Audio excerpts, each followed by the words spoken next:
Obviously in honor of Fernando Tatis Jr. getting a 14-year contract, and baseball's kind of just been in this new habit of doing this. And NFL obviously just forked out a ton for Patrick Mahomes. Like it's a cool thing to do now in the front office to sign papers for 10+ year contracts. Like how do we feel about these? Should these contracts first, should they be guaranteed? Should there be like incentive? Should they only be like incentive based, or should there be like year term limits? Like how should like these contracts be negotiated differently? So my whole thing is like, especially with the baseball ones, like you see regression in baseball players probably more than most. Other than basketball is probably pretty close as well.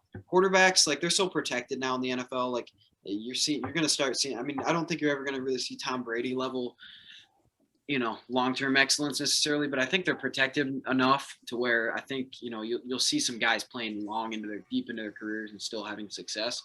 I mean, you're already seeing it. Like a guy like Roethlisberger, there's no reason he should still be somewhat mildly successful. He's fat and old, but he's still able to do it because he's protected, right? So I don't. My worry is when teams just completely handcuff themselves, and you see it happening in baseball all the time. Even the Phillies are already slightly handcuffed by this Bryce Harper contract, and this guy is incredible. One of the better players in baseball, probably still. I put him in the top 10 still, maybe even top 5 depending on the year. But you can't build around these guys when you put so much money on on one guy.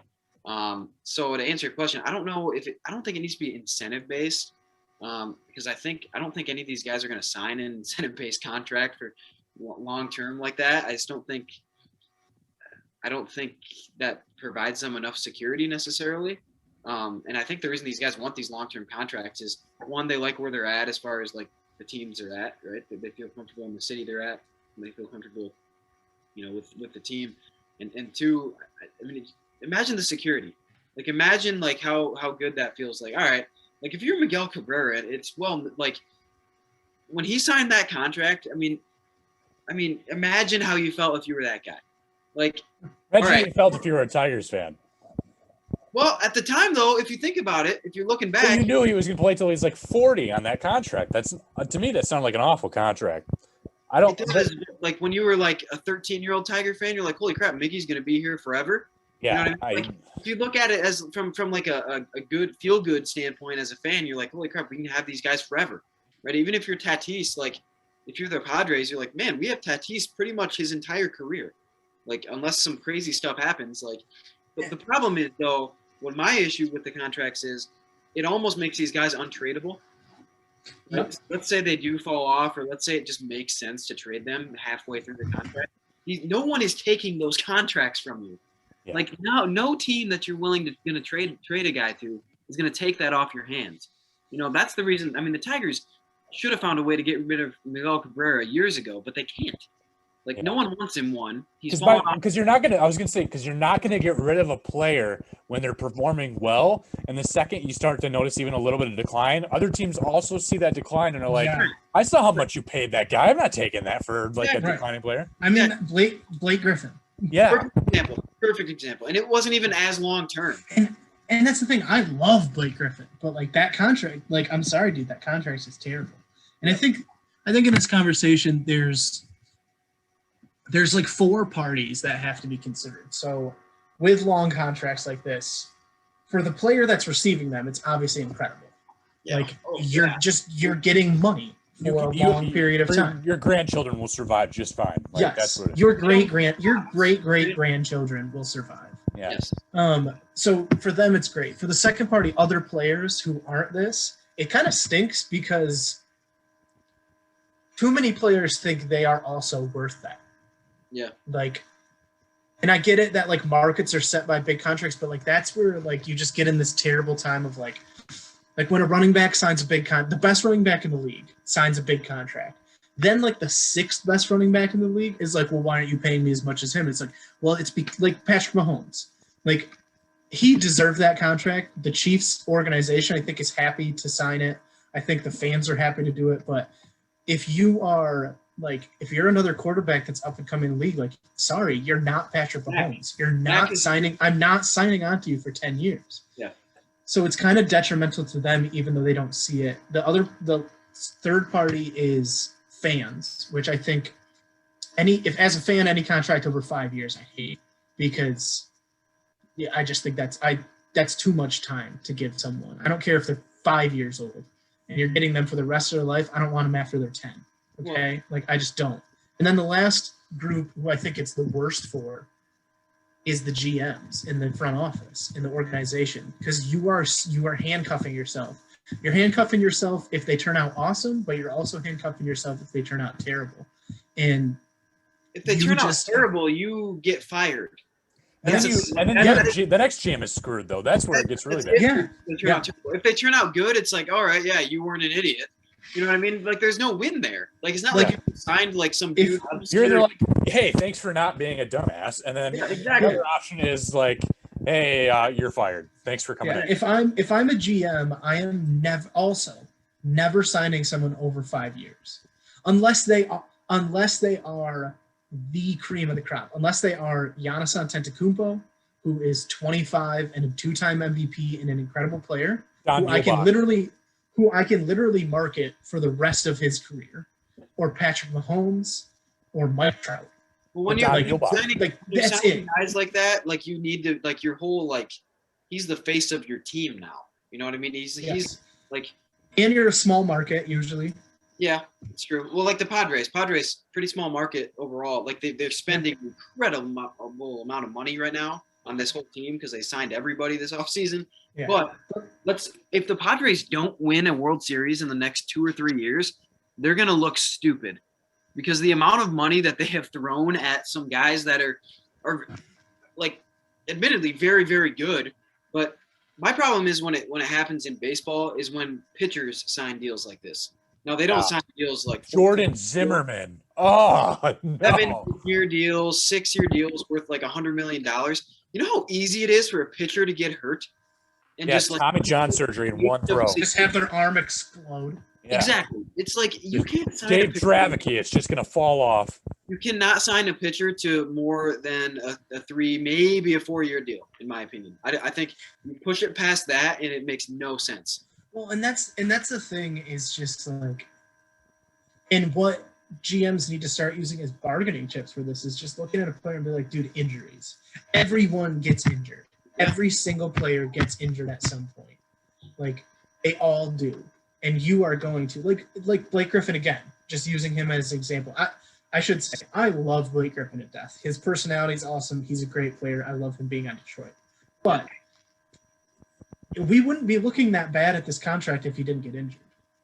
But he got injured. But he's just, like, he missed almost an entire season's worth of games in the past 2 years. And, like, when he plays, he's awesome. But, like, you just never know when you're going to get injured. And I know that puts the players in a bad spot because, like, if they don't actually get injured, then or have a serious injury, I should say, like, then you look like an idiot if they would have walked. But, like, I don't know. Like, you just don't see – I'm trying to think of teams that sign these massive, long-winded contracts that win championships. I just can't think of many. Maybe I'm sure there's some. I would assume, but like, can you think of one off the top of your head? Where like maybe one of these baseball players and they won the championship. I mean, in baseball, yeah, because Steinbrenner was paying everybody millions, but there's no salary cap in basal. True. I guess that's a hard. Well, that and like everyone's getting paid in baseball. Yeah. Yeah, and but we're talking like I mean A-Rod won a couple World Series, but that doesn't really count. And A-Rod was still getting paid. He won him with the Yankees, and he was still being paid by the Rangers when he was getting. They were paying part of his contract still. Yeah. Bobby Bonilla is still making his money. He is. So it's just like some of these. I don't know. I just think I agree with you. The savvy organizations, the organizations that find a way to have these really good players, right? Yet say, look, we're not going to sign you to 7-year deals. Like one, you're free to go wherever you want in 3 years.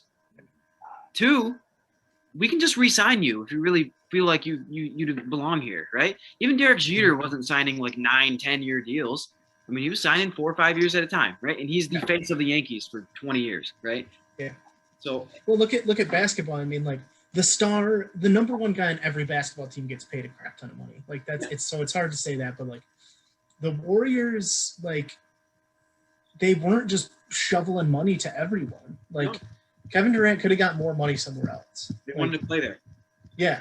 Draymond Green could have, when in his prime, he could have left and got more money somewhere else. It's kind of showing that he shouldn't have done that now because he's had a couple bad years. But,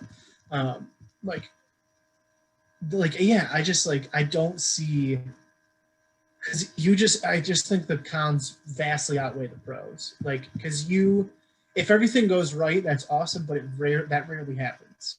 Agreed. It rarely happens that 10 years, you're just going to say like, plus 10, I guess 10 plus. You're going to say, hey, no matter what existence. Yeah, no matter what happens, we're going to be in the Joe Theismann next year, and you'd be like, done.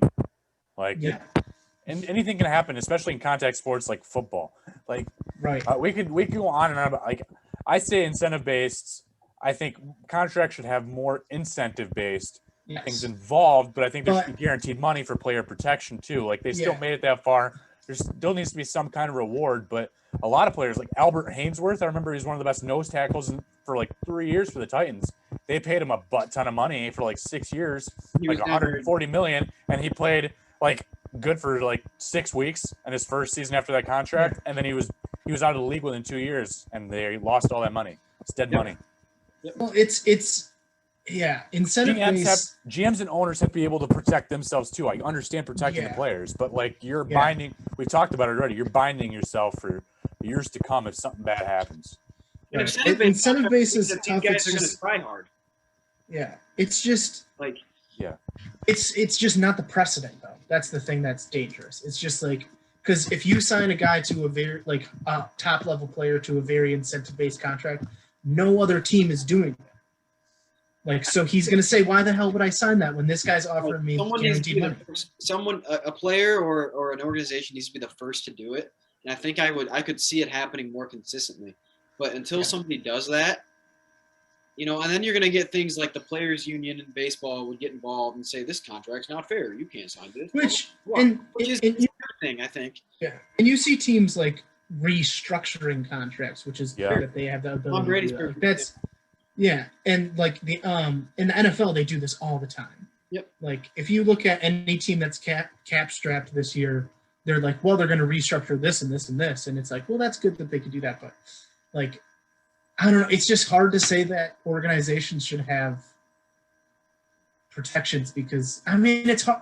It's just too much damn money. It's too much money. There's just too much money floating around in sports for us to care about anybody. Honestly. Like you're getting paid millions of dollars. Do I want to protect the multimillionaire who's running your front office or the multimillionaire who's playing on the field? Like they're all freaking rich as heck, dude. They all don't care about where their next meal is coming from or where their next sports car is coming from. It's true. They don't need protections. I'm sorry. They don't. It's true. If they were smart with their money, they certainly would. Yeah. Yeah, there's plenty of players that are not smart or educated with how to handle their money, and they blow it. Adrian Peterson, there's still rumors that he's still broke. Like, so that's the reason he's still playing. But Nick Cage, dude. Why he's still playing? Yeah. Nicolas Cage is. He just is in all these crappy movies because he's dumb. He's in debt, millions of dollars. Yeah. That's a good